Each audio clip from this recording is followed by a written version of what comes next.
เวลาเขาจะไล่นั้นโดยหลักสูตรรูปเวทนาสัญญาสังขารวิญญาณนี่ตัดเป็นร่างกายอย่างหนึ่งตัดเป็นรูปเหลือปฏิมาคำว่าน้ำคือเวทนาสัญญาสังขารวิญญาณเป็นอย่างคือเอาเวทนาเกินก่อนแต่ว่าเวลาสิดับเป็นอย่างคือดับสัญญานี่เพราะว่ามันเนื่องจากรูปกายเรายังมีชีวิตอยู่เพื่อเลยเอาเวทนาเกินก่อนเดี๋ยวความรู้สึก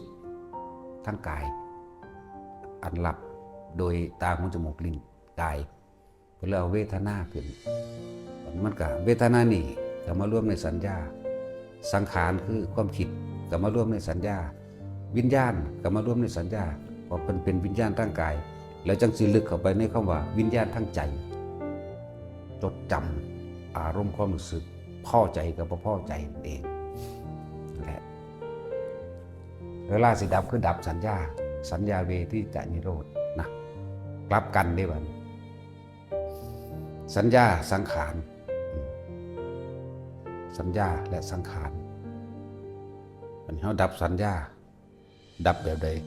คือการบ่คิดบ่นึกนั่นเองเมื่อบ่คิดบ่นึกแล้วเวทนาความรู้สึกพอใจบ่พอใจเกิดบ่ได้เด้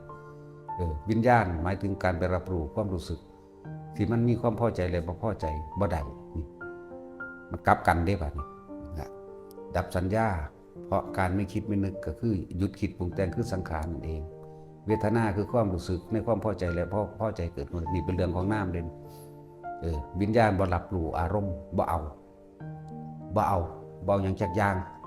ว่ามันรู้แก่แล้วว่าสิ่งทั้งหลายทั้งปวงนั้นมันก็แค่เกิดกับดับที่เฮาเอาเพราะว่าเฮาไปพยายามบังคับมันให้มันเที่ยงให้มันจีรังยั่งยืนให้มันเป็นไปดังใจที่เฮาอยากให้มันเป็นเฮาก็เลยเป็นทุกข์เพราะว่ามันบ่เป็นมันจำเป็นไปตามมันเป็นของมันแบบนั้นอันใดเกิดอันนั้นก็ดับแหละ